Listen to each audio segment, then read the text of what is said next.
ತನಿಖೆ ಆಗಬೇಕು. ಯಾಕಂದ್ರೆ ಆ ಟೈಮಲ್ಲಿ ಏನಾಯ್ತು ಅಂದ್ರೆ ನೇಮ ಕೃಷ್ಣ ಅವ್ರದ್ದು ವಿಚಾರದಲ್ಲಿ ಸದ್ಯಕ್ಕೆ ಸುದ್ದಿ ಇಲ್ಲ, ಏನೋ ಎಲ್ಲ ಒಂದ್ ಕಡೆ ಮತ್ತೆ ಅಟ್ ದಿ ಸೇಮ್ ಟೈಮ್ ಇನ್ನೊಂದು ಪ್ರಚಾರಕ್ಕೆ ಬರೋಕ್ಕೋಸ್ಕರ ಈ ವಿಷಯವನ್ನು ಆಯ್ಕೆ ಮಾಡ್ಕೊಂಡ್ರ ಅನ್ನುವಂತ ಒಂದಷ್ಟು ಒಂದು ನಿಮಿಷ ಸರ್, ಈಗ ಆರೋಪ ಬಂದ ತಕ್ಷಣ ತಪ್ಪು ಅಂತ ಹೇಳೋದು ಸರಿಯಲ್ಲ.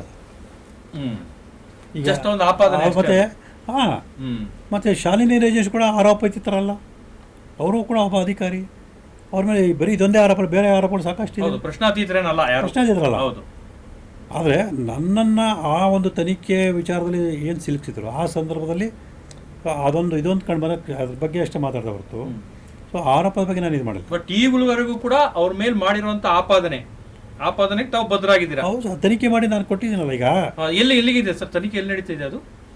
ಒಂದು ವಿಧಾನಸೌಧ ಪೊಲೀಸ್ ಠಾಣೆ ನಡೀತಾ ಇದೆ, ಸೊ ಇನ್ನೊಂದು ಸೈಬರ್ ಕ್ರೈಮ್ ನಡೀತಾ ಇದೆ, ಮತ್ತು ನಾನು ಆದಾಯ ತೆರಿಗೆ ಇಲಾಖೆಗೂ ಕೊಟ್ಟಿದ್ದೀನಿ, ಮತ್ತು ಜಾರಿ ನಿರ್ದೇಶಕರಿಗೂ ಕೊಟ್ಟಿದ್ದೀನಿ. ಸೊ ನಾನು ಬರೀ ಸುಮ್ಮನೆ ಆರೋಪ ಮಾಡಿಬಿಟ್ಟಿದ್ರೆ ಬರೀ ಆರೋಪ ಕೃಷ್ಣ ನೀವು ಹೇಳಿದಾಗ ಪ್ರಚಾರಕ್ಕೋಸ್ಕರ ಮಾಡೋದು.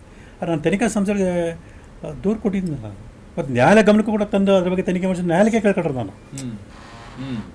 ಅಲ್ಲ, ಬಹುಶಃ ನಿಮಗೂ ಎಲ್ಲ ಪ್ರಕರಣಗಳಂತೆ ನೋಡಿ, ಸಿದ್ದರಾಮಯ್ಯ ಪ್ರಕರಣದಲ್ಲಿ ಎಲ್ಲಿ ಬಿ ರಿಪೋರ್ಟ್ ಆಗೋಯ್ತು, ಹಂಗೆ ಈ ಪ್ರಕರಣದಲ್ಲಿ ಯಾಕಾಗಲ್ಲ ಅಂತ. ಯಾಕಂದರೆ ಎಲ್ಲೋ ಒಂದು ಕಡೆ ನೋಡಿದಂಥ ಸಿದ್ದರಾಮಯ್ಯ ಅವ್ರ ಪ್ರಕರಣದಲ್ಲಿ ಎಲ್ಲೋ ಒಂದು ಕಡೆ ಅವರಿಗೆ ಫೇವರಿಸಮ್ ಆಗುವಂಥ ರೀತಿಯಲ್ಲಿ ನಮ್ಮ ನ್ಯಾಯಾಂಗ ವ್ಯವಸ್ಥೆ ಸ್ವಲ್ಪ ಎಲ್ಲ ಒಂದು ಅನುಮಾನಗಳು ಆ ರೀತಿ ಹೆಲ್ಪ್ಫುಲ್ ಆಗಿವೆ ಅಥವಾ ಅವರಿಗೆ ಫೇವರ್ ಆಗಿ ಅನ್ನೋಂಥ ರೀತಿಯಲ್ಲಿ ಕೆಲಸ ಮಾಡಿದ್ವಿ ಅನ್ನೋಂಥ ಅನುಮಾನಗಳು ಕಾಡುವಂಥ ಸಂದರ್ಭದಲ್ಲಿ ಇವರು ಕೂಡ ದೊಡ್ಡ ಸ್ಥಾನದಲ್ಲಿರುವಂಥವ್ರೆ. ಇವ್ರ ವಿಚಾರದಲ್ಲೂ ಹಂಗೆ ಆಗಲ್ಲ ಅಂತ ಏನು ಗ್ಯಾರಂಟಿ ನಿಮಗೆ? ಮತ್ತೆ ಇಲ್ಲಿ ಈ ಪ್ರಕರಣ ಬಿ ರಿಪೋರ್ಟ್ ಆಗಲ್ಲ ಅಂತ ಏನು ಗ್ಯಾರಂಟಿ? ದೊಡ್ಡ ಸ್ಥಾನದಲ್ಲಿ ಯಾವುದೇ ಸ್ಥಾನದಲ್ಲಿ ಸರ್ ಆರೋಪಿತ ಅಲ್ಲ. ಆರೋಪ ಬಂದಾಗ ಅವರು ಅದನ್ನು ಸ್ವೀಕರಿಸಬೇಕು. ಈಗ ಪ್ರಧಾನಮಂತ್ರಿ ಬಗ್ಗೆಯೂ ಕೂಡ ಆರೋಪ ಮಾಡ್ತಾರೆ, ರಾಷ್ಟ್ರಪತಿ ಬಗ್ಗೆಯೂ ಆರೋಪ ಮಾಡ್ತಾರೆ. ಹಾಗಾದ್ರೆ ಆರೋಪ ಮಾಡಿದ ತಕ್ಷಣ ಆರೋಪ ಮಾಡಿದವ್ರನ್ನ ನೀವು ಅಪರಾಧ ಪರಿಗಣಿಸೋಕ್ಕಾಗುತ್ತೆ? ನಮ್ಗೆ ಅದು ಹಕ್ಕು ಸರ್. ಒಂದು ಆರೋಪದ ಬಗ್ಗೆ ಒಂದಷ್ಟು ಮಾಹಿತಿ ಸಿಕ್ಕಿದಾಗ ಅದ್ರ ಬಗ್ಗೆ ಆರೋಪ ಮಾಡೋದು ನಮ್ಮ ಹಕ್ಕು. ಅದನ್ನು ಸುಳ್ಳು ಅಂತ ಕಂಡು ಬಂದಾಗ ನೀವು ಕ್ರಮ ಅಂತ ಹೇಳಿ ಬೇಡ ಅಂತ ಹೇಳೋದು. ಆದರೆ ಅದು ತನಿಖೆಯಾಗಿ ಸತ್ಯನ ಈಗ ನಾನು ಬರೀ ಸುಮ್ಮನೆ ಆರೋಪ ಮಾಡಿಬಿಟ್ಟಿದ್ರೆ ದುರುದ್ದೇಶ ಮಾಡಿರೋದು ಹೇಳ್ಬೋದು. ನಾನು ನ್ಯಾಯಾಲಯಕ್ಕೆ ಅರ್ಜಿ ಕೊಟ್ಟಿದ್ದೀನಿ, ತನಿಖಾ ಸಂಸ್ಥೆಯಲ್ಲಿ ದೂರು ಕೊಟ್ಟಿದ್ದೀನಿ.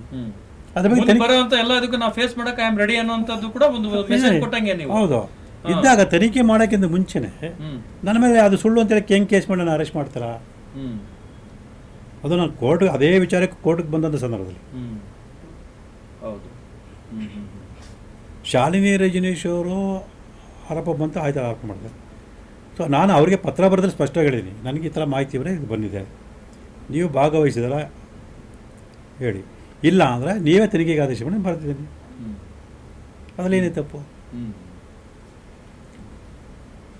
ಬಿ ನಟೇಶ್ ಅವರು ಮಾತಾಡ್ತಾ ಒಂದು ಆಡಿಯೋ ರೆಕಾರ್ಡ್ ಒಂದು 10 ಸೆಕೆಂಡ್ 15 ಸೆಕೆಂಡ್ ಸರ್, ಅದರೊಳಗೆ ಹೇಳ್ತಾರೆ ಲಿಂಕ್ ತೆಗೆದುಕೊಡ್ರೋ ಅನ್ನೋಂಥ ರೀತಿಯಲ್ಲಿ. ಏನು ಯಾವ ಉದ್ದೇಶಕ್ಕೋಸ್ಕರ ಅದಾಗಿರ್ಬೋದು ಸರ್?